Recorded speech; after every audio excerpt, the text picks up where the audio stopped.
ตัวทึกครับ บ่ต้องเข้าพี่ยาวโอ้มอนูน่ะเอาลูกสาวมันนอน จัดการพี่น้องเอ้ยมื้อนี้ปลูกคักๆแล้วเนาะกับประธานเหี่ยวประธานโจมนี่ มือครัว มือครัวบ่แม่นมือสไนเปอร์เด้อพี่น้องมือครัว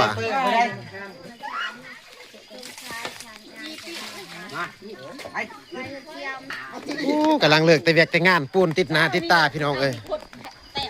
ทีมงานสายลาเนาะ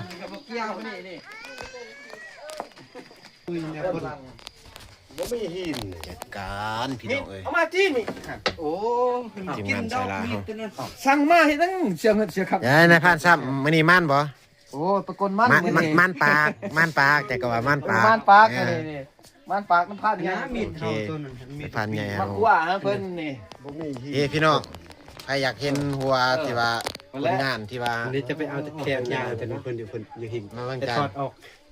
อดออกเบิ่งหิแต่อยู่ ที่ หิง ให้พี่น้องได้เบิ่งไอ้ผลงานของเพิ่นเนาะของนายพรานให กิ ญ่ นแล้วเป็นกระสอบตัว ตัวนี้ล่าสุดพี่น้องล่าสุดเด้อตัวนี้ อยากปล่อย ต้องการปล่อย โอ้เอ้ยคนยาว ต้องการปล่อยอยู่คู่นึง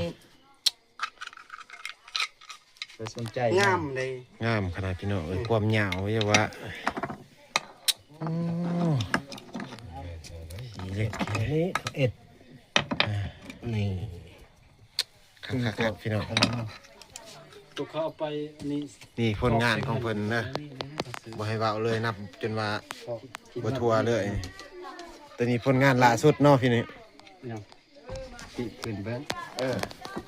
เอาโอเคโอเค